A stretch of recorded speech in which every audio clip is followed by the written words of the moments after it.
할렐루야! 오늘부터 우리는 모세에 대해서 함께 이야기해보고자 합니다. 모세라는 인물은 성경에서 정말 많은 분량을 차지하는 인물입니다. 모세오경 중에서도 창세기를 제외한 모든 본문이 모세와 관련이 있기 때문에 그렇습니다. 때문에 여러 번에 걸쳐서 이야기를 하고자 하는데요. 물론 여러 번에 걸친다고 해도 모세의 모든 이야기들을 다 나눌 수는 없지만 몇몇 사건들과 모세의 인생을 통해서 하나님이 하신 일들에 대해서 함께 나눠보고자 합니다. 그래서 오늘은 모세의 소명에 대한 부분에 대해서 이야기를 하고자 합니다. 모세는 어떻게 소명을 받았나요? 네, 여러분들이 너무나 잘 아시다시피 떨기나무 가운데서 하나님은 그에게 나타나 소명을 주셨습니다. 그럼 그가 그렇게 소명을 받기까지의 과정은 어떠했습니까? 순조로웠습니까? 아니었습니다.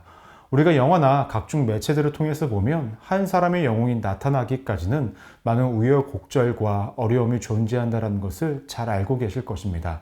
모세 역시도 그가 모세로서의 삶을 살기까지는 정말 많은 일들이 있었습니다. 먼저는 그 과정에 대해서 함께 이야기해 보고자 합니다.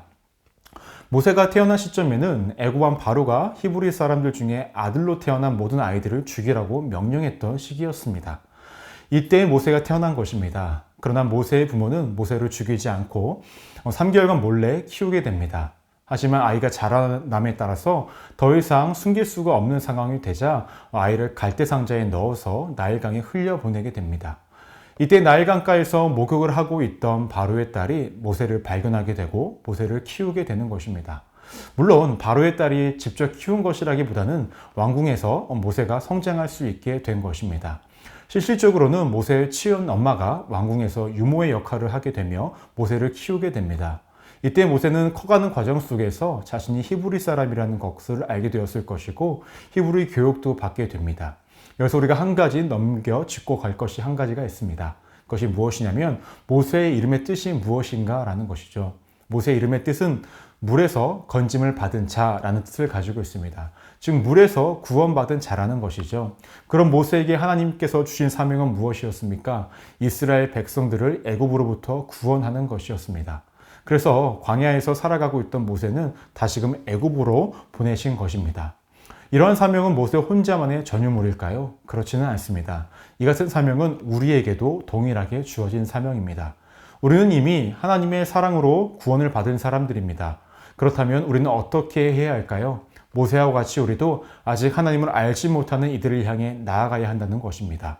그것이 우리가 먼저 구원받은 자의 역할이라는 것이고 그 역할을 여러분들이 잘 감당하시기를 소망합니다. 물론 이런 과정은 결코 쉽지 않다는 것은 여러분들도 잘 알고 있으실 것입니다. 왜냐하면 모세만 봐도 이스라엘 백성들을 애굽 땅에서 이끌고 나오기까지의 과정이 너무나 어렵다는 것을 우리가 명확하게 잘 알고 있기 때문에 그렇습니다. 그러나 하나님은 어떻게 모세를 사용하셔서 이스라엘 백성들을 이끌고 나오게 하셨을까요? 첫 번째로는 스스로가 강할 때에는 실패하게 하셨습니다. 모세는 바로의 딸 때문에 왕궁에서 살 수 있게 되었습니다. 그리고 그곳에서 히브리 문화와 애굽 문화, 그리고 여러 가지를 공부하며 왕족으로서의 삶을 살았습니다. 물론 그 안에서도 진짜 애국 왕족하고는 조금 차별이 있었을 수도 있습니다. 하지만 분명한 것은 그들에게는 권력이 있었고 힘도 있었습니다. 그런 모세가 어느 날 자신의 형제들이 고통당하는 것을 보게 됩니다. 출애굽기 2장 11절 말씀을 보시면 이렇게 언급하고 있습니다. 모세가 장성한 후에 한 번은 자기 형제들에게 나가서 그들이 고되게 노동하는 것을 보더니 어떤 애굽 사람이 한 히브리 사람 곧 자기 형제를 치는 것을 본지라 라고 말씀합니다. 여기서 치다라는 것은 단순히 치는 것을 의미하는 것이 아니라 살해하다라는 것을 의미합니다. 즉 자신의 동족을 죽이는 것을 보고 그는 애굽 사람을 쳐 죽이고 모래 속에 감춰둡니다. 이러한 행동을 한 모세는 나름의 뿌듯함이 있었을 것입니다. 왜냐하면 자신이 동족인 히브리 사람을 위해 복수를 했고 지킬 수 있었다고 생각을 했기 때문입니다. 하지만 현실은 어떠했습니까? 모든 사람들이 모세의 살인을 알게 되었고 히브리 형제들마저도 모세를 반가워하지 않았습니다.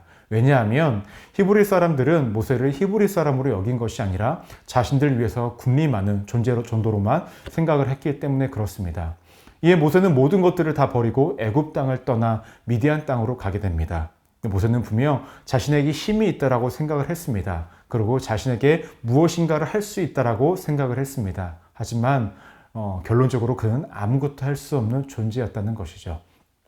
모세가 광야에서 40년이라는 시간을 보내고 자신이 정말 아무런 존재가 아니라고 여길 때에 하나님은 그때 그를 부르셨습니다. 여기서 우리가 기억해야 할 두 번째가 등장을 합니다. 스스로 약할 때에 성공하게 하신다라는 것이죠.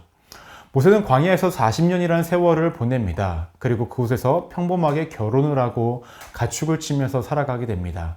그때 하나님이 모세를 부르신 것입니다. 이전과는 달리 정말 아무것도 아닌 사람이었을 때 말입니다. 자신이 어떤 존재인지를 알았기 때문에 모세는 하나님께서 부르셨을 때에 5번이나 그 부름에 거부를 한 것입니다. 그가 거부한 내용들을 보면 이해가 됩니다. 첫 번째로는 자신에게는 이스라엘 백성들을 애굽에서 인도할 능력이 없다는 것입니다. 두 번째로는 자신은 하나님이 어떠한 분이신지를 잘 알지 못하는 것이었습니다. 세 번째로는 자신이 이스라엘 백성들에게 가도 그들이 자신이 한 말을 믿지 않을 거라는 것이었습니다. 네 번째로는 자신의 입은 뻣뻣하고 혀가 둔한 자이기 때문에 사람들 앞에서 말도 잘 못한다는 것이었습니다. 마지막으로는 하다하다가 이런 말까지 합니다. 출애굽기 4장 13절 말씀을 보시면 이렇게 언급합니다. 모세가 이르되 오 주여 보낼 만한 자를 보내소서라고 말입니다. 이런 5가지 거절의 이유들은 어떻게 본다면 다 이해가 되는 부분들이기도 합니다.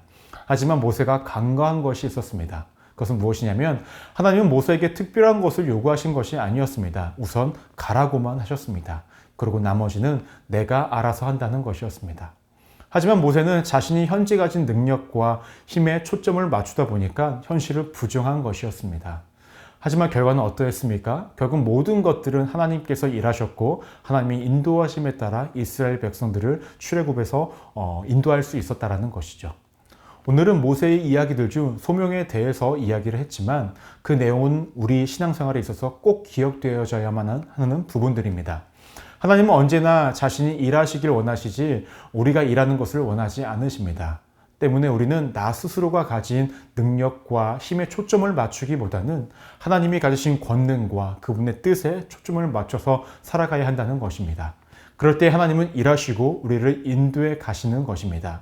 근데 여기서 우리가 한 가지 기억해야 할 것이 있습니다. 그것이 무엇일까요? 하나님은 변수를 가장해서 일을 행하셨다는 것입니다.